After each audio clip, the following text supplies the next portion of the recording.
Donc on se retrouve pour notre premier exercice d'application, qui est notre premier exercice, notre premier dessin vectoriel donc sous Illustrator. Et on va tout simplement redessiner cette tortue ninja. Donc tout au long de cet exercice, on va voir différentes astuces donc, pour créer vraiment un dessin vectoriel, comment manipuler un objet, comment bien créer des tracés, etc. Vous voyez ici, on a des tracés un petit peu graphiques, comme si on reprenait le trait d'un stylo ou d'un pinceau, d'un feutre, où c'est très épais au centre, mais très, très discret sur les côtés. Voilà, on va avoir plein de petites astuces, comment manipuler, modifier, même jusqu'à la fin, nos attributs pour créer donc cette image et d'autres aussi en même temps, mais de façon très facile par la suite. Donc, dans un premier temps, il faut importer notre image. Donc, moi, je l'ai importée. Pour l'importer, il vous suffit d'aller dans Fichier, Ouvrir. Vous ouvrez directement votre image, peu importe le format. Ou bien, vous allez dans Importer et là, vous pouvez aussi importer votre image. Donc, ce que vous pouvez faire, que ce soit sur Internet, sur votre bureau ou dans n'importe quel document, c'est prendre votre image, la glisser et la déposer directement sur votre document Illustrator. Et là, elle se mettra directement au centre de votre fichier, donc Illustrator. Donc vous la drag and droppez sur votre document et elle sera bien mise en place. Vous voyez ici, on a notre calque avec notre tortue, où je la renomme directement image de référence. Pourquoi je la nomme image de référence? Parce que ça sera vraiment notre base pour travailler. Donc ce qu'on va faire en fait, on va la reproduire, donc c'est un petit peu comme si on l'a décalqué. Et une des choses qui est très énervante quand on décalque, c'est tout simplement qu'on crée une première forme. Par exemple, je fais la forme de la tête, je veux faire la forme de la bouche, tout se passe bien. Après, je veux faire le nez, mais au moment où je fais le nez, en fait, je déplace mon objet. Donc là, il va falloir remanipuler mon objet pour que les premiers contours que j'ai déjà fait recollent bien à ma forme, etc. Mais voilà, comme quand on décalque et qu'on fait glisser la feuille du dessous, tout simplement, par inadvertance. Donc, c'est assez complexe de reprendre notre feuille sur laquelle on dessine et la replacer exactement au bon endroit. Donc là, ce qu'on peut faire, tout simplement, c'est verrouiller notre calque et travailler directement sur un autre calque. Et voilà, il n'y a aucun problème. Par exemple, on a notre image de référence. Et au-dessus, j'aurai mon calque que je peux nommer tortue. Et là, ça sera véritablement sur ce calque que je vais dessiner. On peut nommer notre calque comme on le souhaite. Et on peut aussi choisir une couleur pour notre calque. Par exemple, cette couleur, vous allez la retrouver dans votre tracé. Et dans vos sélections, quand vous allez cliquer sur un objet qui se trouve dans ce calque, ben, il va être entouré directement de la couleur qu'on lui attribue à sa création. Donc par exemple, ici je vais faire des formes au hasard. Je vais peut-être changer de jaune parce qu'il risque de pas trop se voir.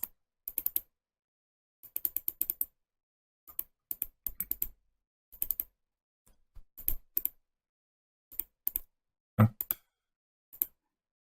À l'écran.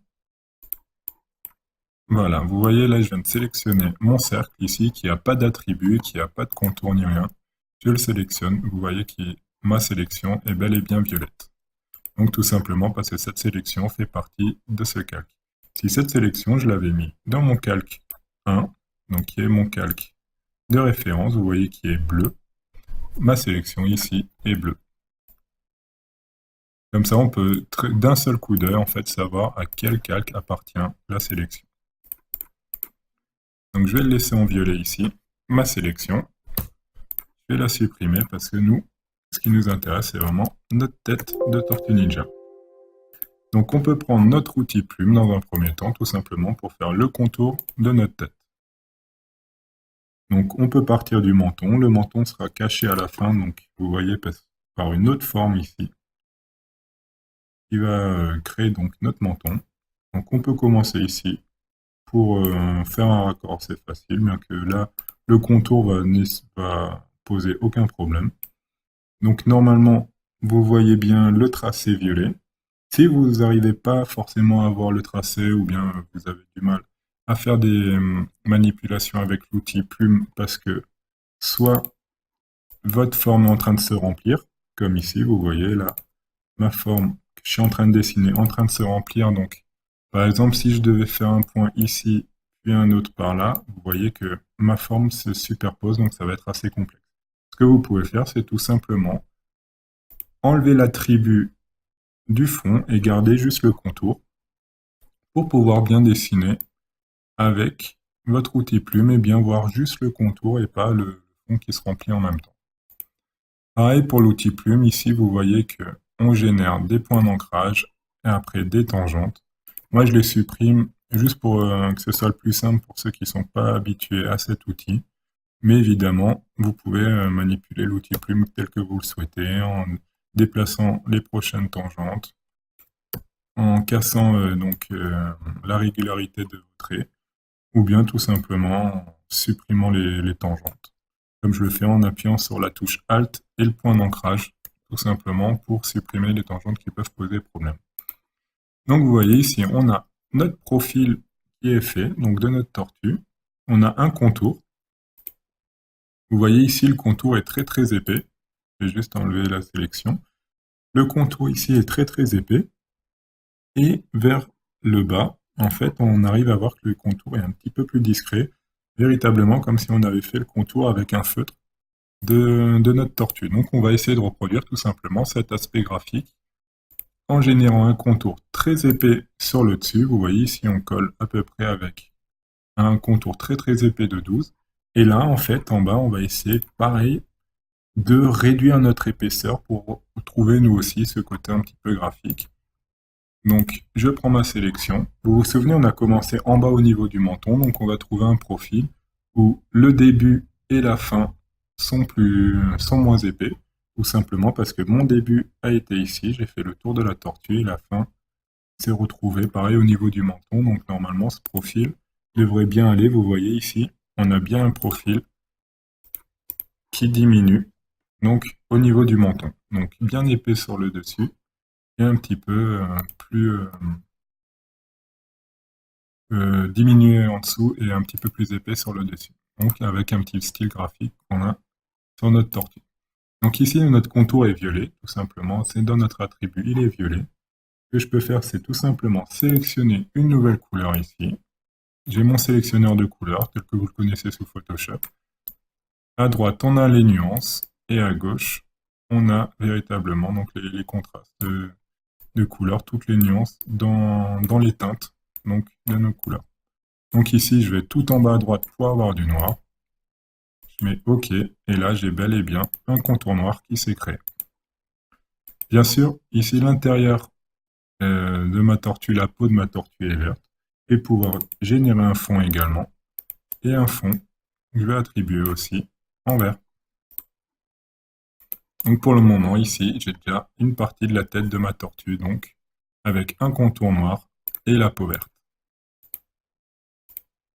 Cet élément déjà tracé, là, je vais pouvoir tout simplement le renommer. Donc, le nom de base est le tracé, donc tracé 1 ou tracé, vu que c'est vraiment le tout premier tracé. Donc ça, je vais l'appeler tête tortue. Comme ça, je vais toujours pouvoir m'y référer à n'importe quel moment. Ce que je vais faire, je vais le masquer tout simplement parce que vous voyez, j'arrive pas à voir mon calque de base s'il est visible. Donc, je vais juste le rendre invisible. Et là, je vais m'attaquer au bandeau de ma tortue. Donc pareil, je vais partir ici. Je vais faire le tour de ma tortue. Vous voyez, pareil, là, mon tracé est en train de se remplir. Je vais vous montrer à quel moment ça va poser sûrement un problème. Donc là, je fais les yeux.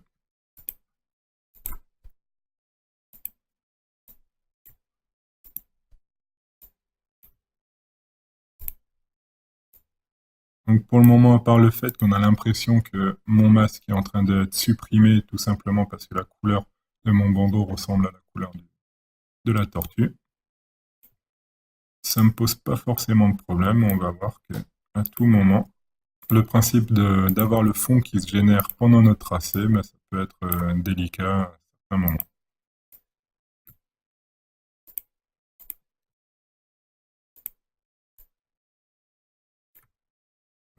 Par exemple, ici, vous voyez, le fond est généré automatiquement. Donc il prend le premier point d'ancrage et le dernier point qu'on dessine. Et vous voyez qu'ici, j'arrive plus à voir l'intérieur de ma tortue tout simplement parce que ça m'a généré automatiquement un fond. Donc ce fond, je vais tout simplement le supprimer. Donc mettre aucun attribut au niveau du fond, tout simplement pour pouvoir continuer mon tracé à l'aide de mon image de référence.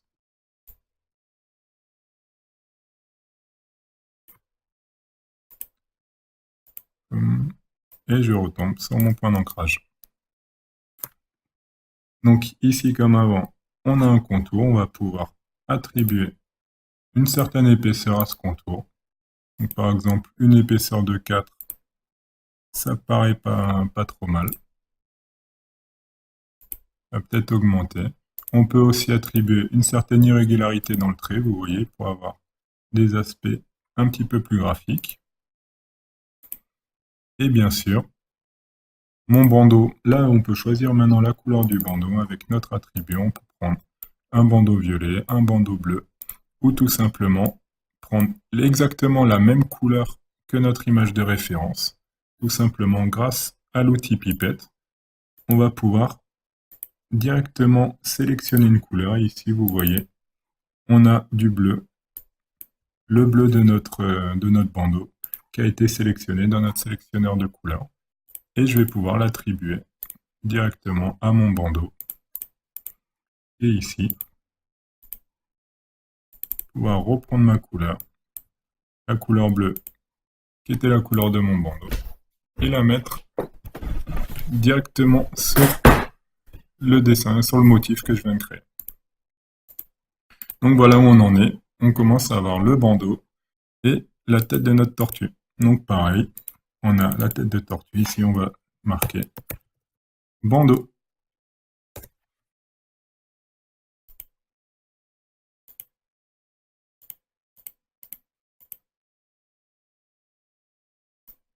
Et vous voyez qu'au niveau du bandeau, on a aussi des traits là qui font vraiment des effets un petit peu graphiques, comme si on avait laissé traîner le pinceau à la fin de chaque trait pour donner des petites pointes. Et ces effets, on va aussi essayer de les reproduire tout simplement avec notre bandeau en créant des petites artefacts donc au bout de nos tracés. Donc on va toujours pouvoir travailler sur notre calque bandeau. Je vais juste enlever l'attribut du contour pour pouvoir bien voir l'attribut du fond, comme ça j'ai bien mon contour, comme ça je vais bien pouvoir faire le raccord entre mon contour et ces formes ici. Avec mon outil plume, je vais faire un tracé par exemple là. Et comment je vais générer donc ces petits effets de pinceau. Donc je vais juste me mettre à côté pour faire mon exemple. Donc par exemple ici je vais pouvoir donner une petite courbure comme la courbure d'un pinceau. Et je vais générer un attribut, donc assez épais, avec un contour assez épais. Et ici, tout en bas, vous voyez, on a des effets un petit peu de plein et délié. Donc on va avoir une certaine épaisseur au début et une épaisseur qui diminue vraiment beaucoup à la fin. Donc là, on va pouvoir donc générer cet aspect un peu pinceau, voilà, au bout de notre trait. Donc pinceau ou cheveux ou cils, etc. On va pouvoir générer plein de formes avec ces attributs. Donc ici, on a notre masque, on a notre tracé. On va avoir la même épaisseur sur notre début tout simplement de tracé et notre petit motif qui va nous servir donc de coup de pinceau. Et là, on va changer le profil tout simplement pour trouver, vous voyez, cette courbure qui donne bien l'aspect coup de pinceau.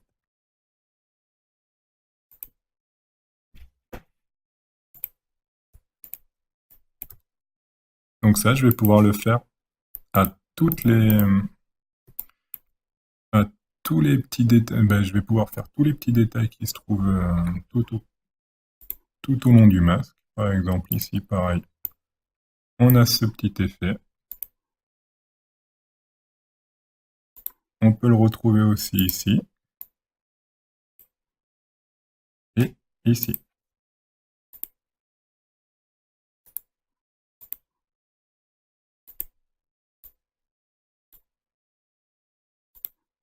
Et il y en a un dernier là. Si je l'ai mis de ce côté, non, je crois que je l'ai oublié aussi. Hop.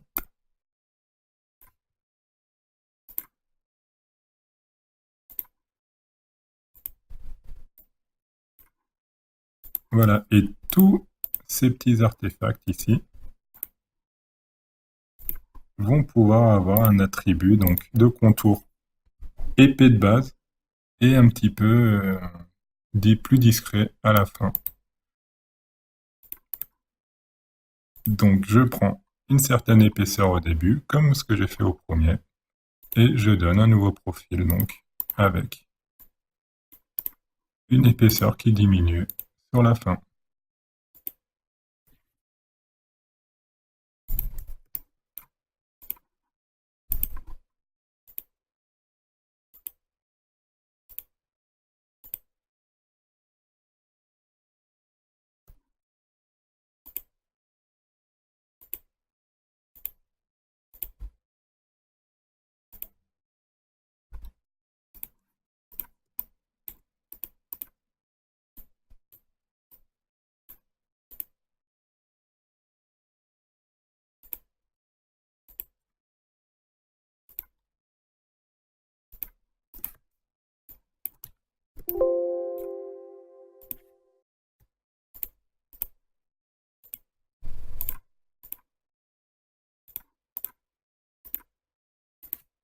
Donc vous voyez, moi comme j'ai donné des contours irréguliers à mon masque, ici on a un trait qui est très très fin de base.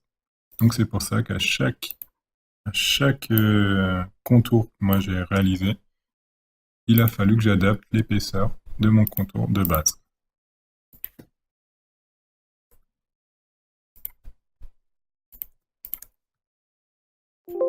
Voilà, et ici on a un bandeau qui semble réalisé d'une façon assez traditionnelle, assez graphique.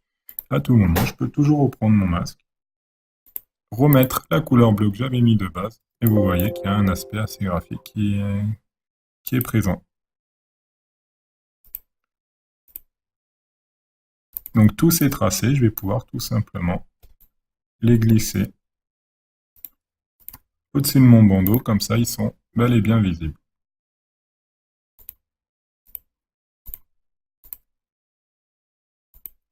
Ce qu'on va faire maintenant, on va s'attaquer aux yeux de notre tortue. Donc pour les yeux, rien de plus simple. Il suffit de faire un cercle, prendre l'outil ellipse, faire un cercle à peu près ovale. Vous voyez qu'il y a déjà à peu près la même forme d'œil que notre tortue. Et là, tout simplement, avec la flèche blanche, on va pouvoir modifier notre forme d'œil, qui est un petit peu irrégulière ici.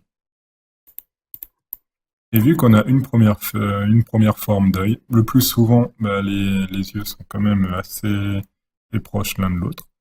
Donc on va tout simplement faire un copier-coller. Donc aller dans édition, copier, édition, coller, tout simplement pour avoir un œil identique. Édition, copier, édition, coller. Et là, on a notre œil qui est bel et bien le même, sauf à côté. On va juste faire un outil miroir. Donc l'outil se trouve ici, juste en dessous de l'outil gomme. On a juste à double-cliquer dessus. Pour avoir nos options, on va faire un miroir. Donc c'est une symétrie, comme on a pu voir sur Photoshop. Selon l'axe vertical, on peut faire l'aperçu pour savoir si c'est bel et bien le bon axe dont on a envie. On va vraiment faire une symétrie verticale, ça veut dire pour avoir l'œil exactement symétrique à l'autre. Donc on fait OK, et on a directement notre œil qui est bien placé. Ces outils, on va les voir un petit peu plus précisément plus tard. Là, on va essayer de le faire notre personnage avec des outils, avec tous les outils qu'on a pu voir déjà, mais pas en introduire trop de nouveaux. Donc ici, pareil, j'augmente un petit peu l'épaisseur de mon cercle. Là, à l'intérieur, j'ai une pupille. La pupille, normalement, est quelque chose d'assez régulier, donc je ne vais pas avoir forcément besoin de la bouger. Ici, le contour n'est pas forcément important. Ce qui nous importe, c'est plutôt le remplissage. Donc le contour, je vais l'enlever. Je vais pouvoir intervertir le fond et le contour, vous voyez, comme je fais ici, avec la flèche. Donc ici, on avait juste un contour noir et on n'avait pas de fond. Ben, si j'intervertis, j'ai pas de contour, mais j'ai un fond noir. Donc voilà, je vais pouvoir également la copier et la coller en la mettant dans l'œil d'à côté. Donc là, je peux reprendre mon outil miroir, par exemple, en double-cliquant. Et donc, on va refaire une symétrie verticale. Mais si je fais OK, on va changer la symétrie de notre pupille qu'on a déjà réalisée. Mais si je mets copier, ça va me créer une nouvelle pupille et ça va me faire ma symétrie verticale avec.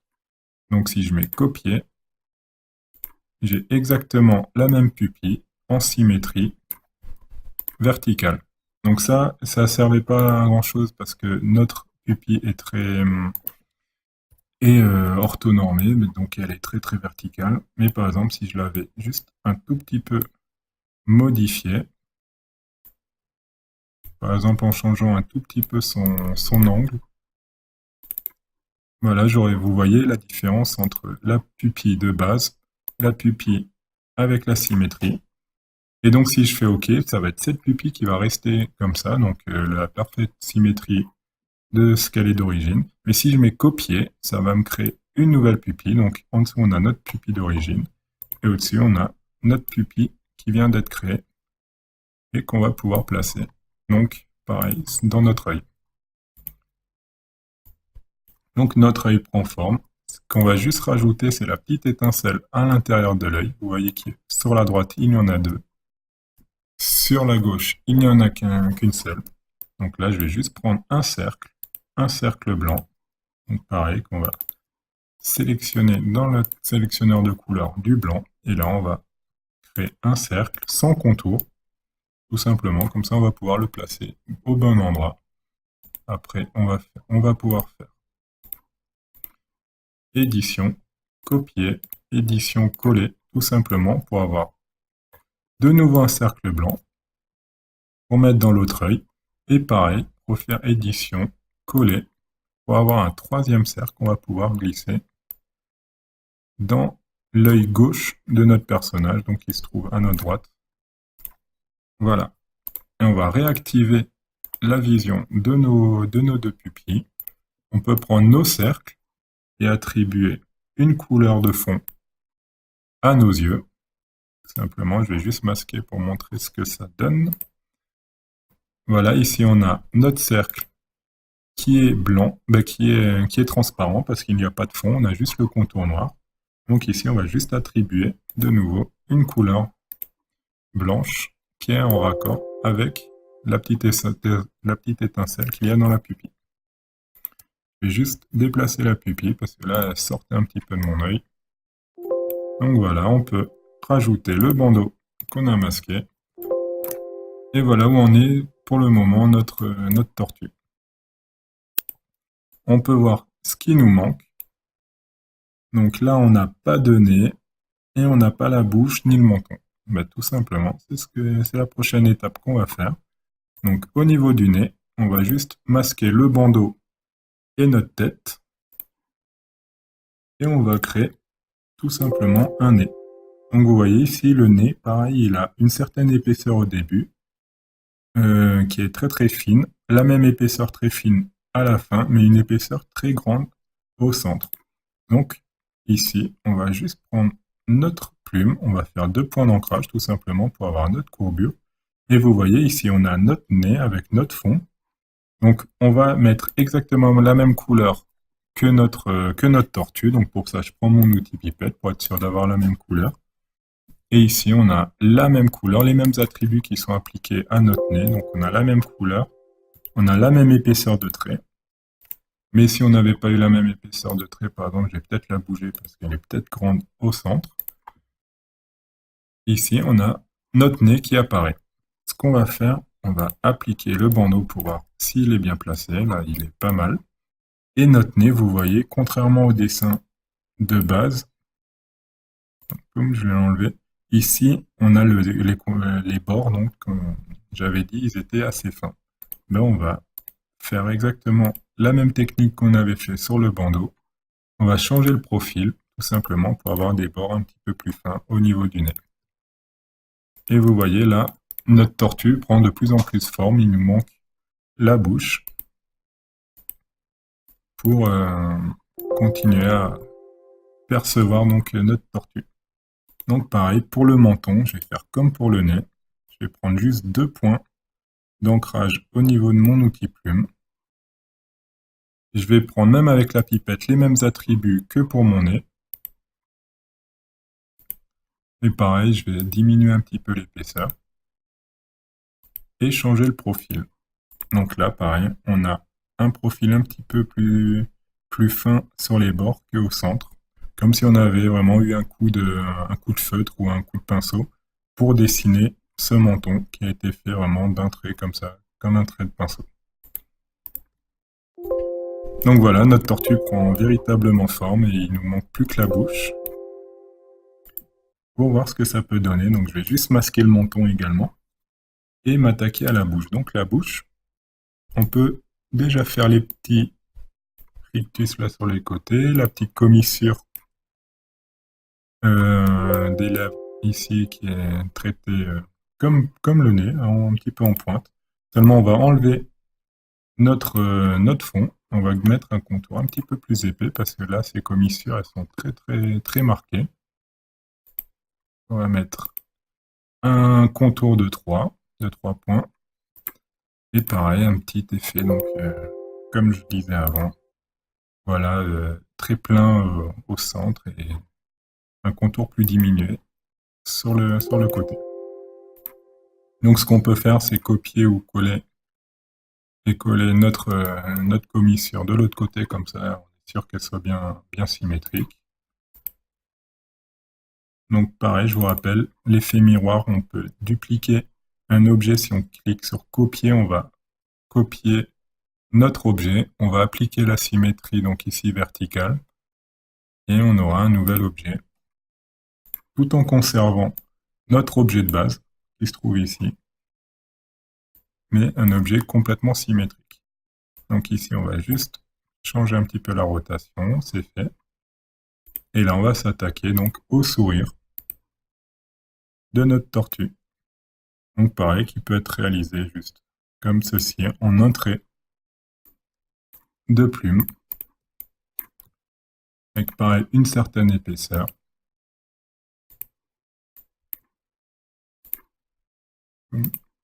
Et la bouche. On va également traiter avec notre outil plume.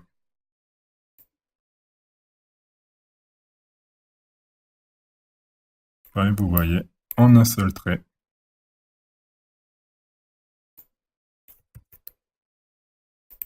Qu'on va rallier au début, tout simplement pour pouvoir assez facilement la remplir grâce juste à un seul trait.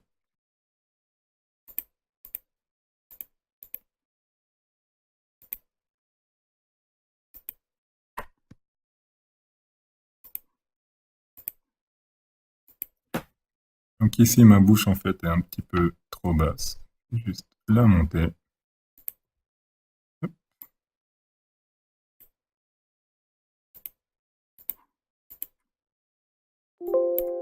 Et maintenant, je vais faire la langue qui apparaît tout simplement dans la bouche de mon personnage.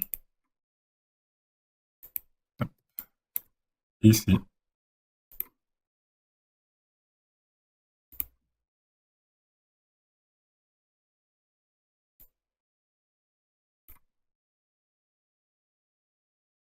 Je vais la faire en plusieurs fois, comme ça elle aura bien une forme bombée.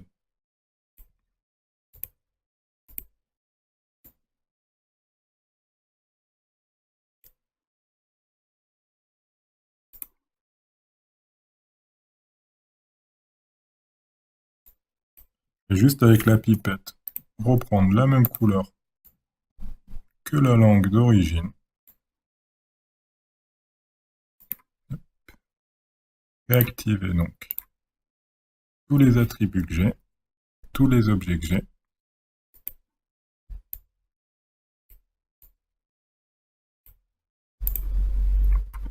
Et voilà, j'ai ma langue qui est placée. Il y a juste également une petite pointe qui se dessine sur cette langue. Je vais la refaire exactement comme sur le dessin d'origine. Donc, un petit artefact comme ça, un peu épais, avec un contour un peu épais.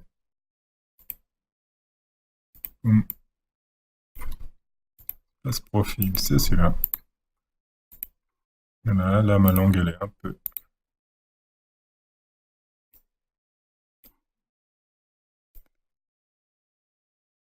un peu carrée.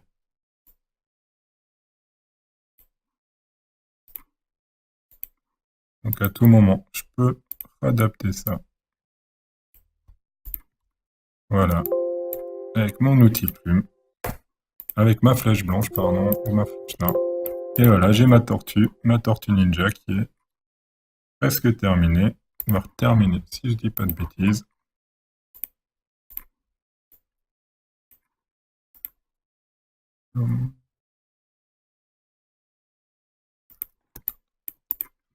Donc, sur la droite, le dessin d'origine. Sur la gauche, notre dessin vectoriel. Donc, vous voyez qu'en zoomant, on a nos pixels qui apparaissent donc sur notre image JPEG, notre image voilà, qui est traitée sous forme de pixels. Et sur notre dessin vectoriel, on va pouvoir zoomer. On n'aura jamais de contours comme ça, pixelisés ou autres. Contrairement à ce qu'on peut avoir donc, sur des images qui ont cette norme de pixels donc, en guise de création. Donc voilà, assez rapidement, on arrive à vectoriser une image de façon assez fidèle et assez propre, donc à notre image d'origine. Et ce qui est pratique, donc je vous ai dit que tout attribut peut être changé. Notre image, notre tête de tortue là, par exemple, je peux la sélectionner en entier. Prendre un nouveau calque, faire CTRL-C, CTRL-V, ou bien tout simplement édition, copier, coller, et avoir une nouvelle tortue ninja juste à côté. Voilà, multiplier donc nos objets. Je vais enlever notre tortue d'origine, et là j'ai une nouvelle tortue avec pareil, les mêmes attributs, les mêmes éléments, les mêmes calques. Donc je peux prendre son bandeau, tout simplement, et lui mettre une nouvelle couleur de bandeau. Et on a une nouvelle tortue ninja. Et ça, je vais pouvoir le faire plusieurs fois pour les 4 tortues qu'on connaît, donc pour toute la fratrie des tortues ninja. Donc ici, un orange, un bandeau orange, et ici, un bandeau violet. Et voilà, en quelques secondes, on a fait les 4 tortues.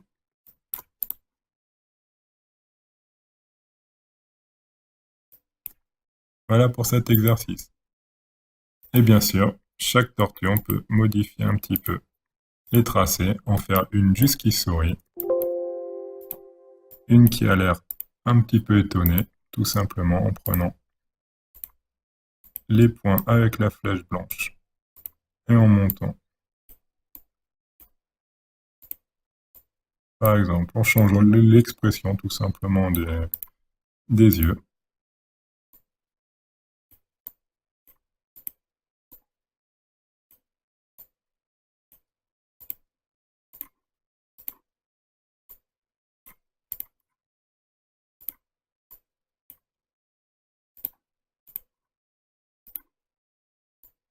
Vu que tout est, comme dit, tout est toujours modifiable sous Illustrator.